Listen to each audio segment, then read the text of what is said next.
दौंड या ठिकाणचं लक्ष्मीनगर आहे, त्या ठिकाणचं गांधी चौक आहे आणि या परिसरामध्ये राजेंद्र गणपत शिंदे वय साधारणपणे 34-35 वर्षाचा आहे आणि गवंडीकाम करणारे हे एक मिस्त्री आहेत आणि 3 भाऊ, आई आणि इतर नातेवाईक पण यांना आहेत। आता यांचं लग्न झालेलं आहे, यांच्या पत्नी आहेत, पत्नीचं नाव आहे अश्विनी आणि ही जी पत्नी आहे ती पत्नी पतीच्या हाताखाली बिगारी म्हणून काम करायची आणि हे जे राजेश आहेत त्यांचा संसार सुरळीत चालू होता, घरामध्ये मुलं बाळं आहेत आणि हे पती पत्नी जे आहेत ते एका मुकादमाकडे काम करतायत, म्हणजे जो ठेकेदार आहे त्याच्याकडे काम करतायत। आता त्या ठेकेदाराचं नाव आहे उमेश गुरुबळ आप्पा बनजगोल। आता हे कर्नाटकामधले आहेत, म्हणजे कर्नाटकातला इंडी नावाचा जो तालुका आहे त्या तालुक्यामध्ये राहणारे आहेत। यांचं वय साधारण 52 वर्षाचं आहे आणि सध्या दौंड या ठिकाणचं गजानन सोसायटी या ठिकाणी हे राहत आहेत। आता हे ठेके घेत होते आणि राजेश आणि अश्विनी यांच्याबरोबर ती किंवा यांच्या हाताखाली काम करत होते।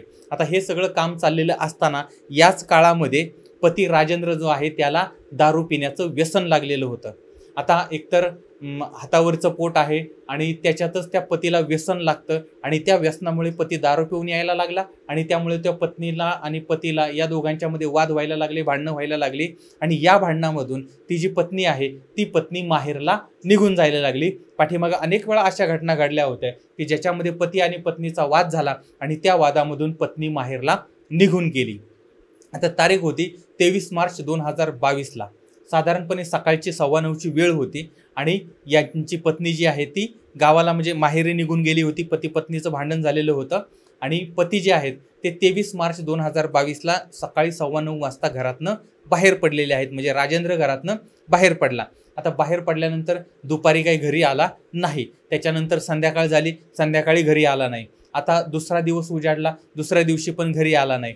आता या सगळ्या गोष्टीचं घरच्यांना काही विशेष असं काही वाटलं नाही, कारण राजेश जो आहे तो कामाच्या निमित्ताने अनेक दिवस आठवडा घराच्या बाहेर राहायचा आणि त्यामुळे तो आज येईल उद्या येईल असं घरच्यांना वाटत होतं। घरचे वाट पाहत होते, 2-3 दिवस झाले पण तरीही राजेश काही घरी आलेला नव्हता। आता घरच्यांनी राजेश बरोबर ती संपर्क करण्याचा प्रयत्न केला, कारण काय होतं की जरी आला नाही तरी संपर्कामध्ये असायचा, तर संपर्क करण्याचा प्रयत्न केला पण यावेळेस काही संपर्क झाला नाही।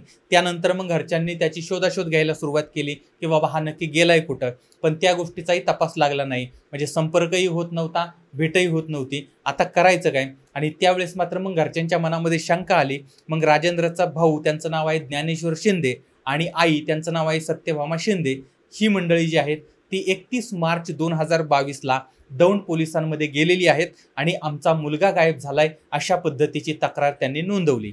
आता याच काळामध्ये पोलिसांना एक मृतदेह सापडलेला होता आणि त्या मृतदेहाचं वर्णन आणि राजेशचं केलेलं वर्णन हे दोनही वर्णन समान वाटत होते आणि दुर्दैव असं होतं की तो जो मृतदेह होता तो मृतदेह पोलिसांनी अंत्यसंस्कार केलेलं होतं, त्याच्यामुळे तो आता मृतदेह म्हणून दाखवण्यासाठी काही नव्हतं, पण त्या मृतदेहाचे फोटो होते। त्याचबरोबर त्या मृतदेहाच्या हातावरती अश्विनी हे नाव नोंदवलेलं होतं, गोंदवलेलं होतं आणि त्या हातावरती त्रिशूळ होतं, ओम गोंदवलेलं होतं आणि एक चावी सापडलेली होती। आता हे जे होतं सापडलेलं पुरावे, ते पुरावे ज्यावेळेस राजेंद्रच्या आई आणि भावाला दाखवले त्यावेळेस मात्र या दोघांनी हंबरडा फोडलेला आहे आणि मोठमोठ्याने रडायला सुरुवात केली आणि एक अनोळखी मृतदेह जो होता त्या मृतदेहाची ओळख पोलिसांना पटलेली होती, म्हणजे हा मृतदेह जो होता सापडलेला तो राजेशचाच होता।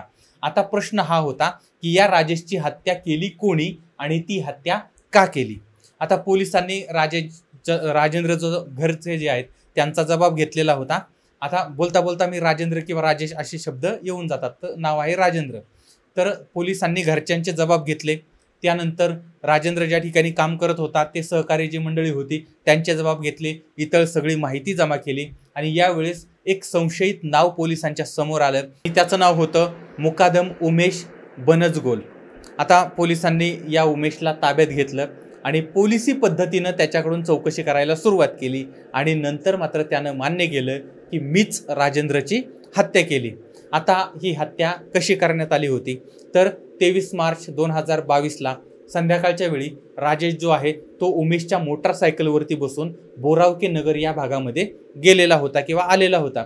आता या ठिकाणी मेरगळवाडी म्हणजे तो जो परिसर आहे त्या ठिकाणी फॉरेस्टचं ऑफिस होतं, त्या ऑफिसच्या जवळून ही मंडळी कच्च्या रस्त्यानं आत गेली आणि या ठिकाणी यांनी बिअर घेतली, दारू घेतली आणि त्यानंतर दारू पिल्यानंतर म्हणजे बिअर पिल्यानंतर या दोघांच्यामध्ये वाद झाला आणि या वादामध्ये राजेंद्रने त्या उमेशच्या कानाखाली वाजवली आणि या गोष्टीचा उमेशला राग आला, तर त्यानं मोटारसायकलला अडकवलेला हातोडा होता तो हातोडा घेतला आणि राजेंद्रच्या डोक्यामध्ये घातला, त्याच्यावरती वार केले आणि ते वार जे आहेत ते वर्मी लागले आणि राजेंद्र जो आहे तो जागेवरती कोसळलेला आहे आणि याच्यामध्येच त्याचा मृत्यू झाला। आता आपल्याकडून याचा मृत्यू झाला, याचा खून झालाय हे पाहिलं त्या उमेशनं। त्यानंतर त्यानं एका व्यक्तीला फोन केला आणि तो त्या घटनास्थळापासून निघून गेला, दूर गेला। त्यानंतर 25 मार्च 2022ला हा जो मृतदेह आहे तो कोणीतरी पाहिला, पोलिसांना कळवण्यात आलं, पोलीस घटनास्थळी पोहोचलेली आहेत। त्या ठिकाणी पोलिसांनी पंचनामा केलाय, मैताची चप्पल, चावी, इतर काही वस्तू होत्या त्या वस्तू पोलिसांनी जप्त केल्या, ताब्यात घेतल्या आणि बॉडी जी आहे ती पोस्टमॉर्टमला पाठवलेली आहे आणि हा मृतदेह कोणाचा आहे याचा शोध सुरू केला होता किंवा तो घ्यायला सुरुवात केली होती। पण अशा प्रकारच्या वर्णनाची कोणतीही तक्रार किंवा अशी व्यक्ती गायब झाली अशी तक्रार दाखल करण्यात आलेली नव्हती आणि शोध घेतला आणि नंतर 4-5 दिवसांनी हा जो मृतदेह आहे तो बेवारस आहे असं समजून त्याच्यावरती अंत्यसंस्कार करण्यात आले होते। पण नंतर राजेंद्रच्या घरची जी मंडळी आहेत ती तक्रार घेऊन गेली आणि त्या मृतदेहाची ओळख पटलेली होती। पण आता या सगळ्यात महत्त्वाचा प्रश्न हा होता की ही हत्या का करण्यात आलेली होती। आता ज्या मुकादमाच्या किंवा ठेकेदाराच्या हाताखाली ही मंडळी काम करत होती त्यानंच याची हत्या का केली होती आणि या दोघांच्यामध्ये भांडण का झालेलं होतं आणि राजेंद्रने मुकादमाच्या कानाखाली का वाजवलेली होती। आता या सगळ्यांचं मूळ आहे राजेंद्रच्या हातावरचं गोंधन आणि या गोंधनात गोंदवलेलं नाव होतं अश्विनी। राजेंद्र आणि अश्विनी या दोघांचंही लग्न झालेलं होतं, संसार सुखानं चाललेला होता, एकमेकांवरती जीवापाड यांचं प्रेम होतं आणि याच प्रेमाखातर या राजेंद्रनं त्याच्या पत्नीचं अश्विनीचं नाव गोंदवलेलं होतं।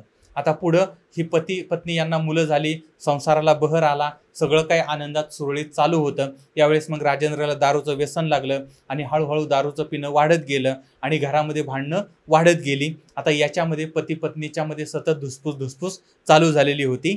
आता यावेळेस या मंडळींनी आधार घेतला तो मुकादम उमेशचा, कारण उमेशचं वय होतं 52 वर्षाचं आणि या दोघांपेक्षाही तो साधारणपणे 15-20 वर्षांनी मोठा होता, म्हणजे तो ज्येष्ठ होता आणि त्यामुळे ही जी अश्विनी आहे त्या अश्विनीनं पतीची तक्रार आपल्या मुकादमाकडे केलेली आहे आणि वडिलकीच्या नात्यानं त्यानं सुद्धा या दोघांना समजून सांगितलं, दारू पिऊ नको, हिला मारू नको, छळ करू नको, त्रास देऊ नको वगैरे वगैरे असं त्यानं वडिलकीच्या नात्यानं सांगितलं।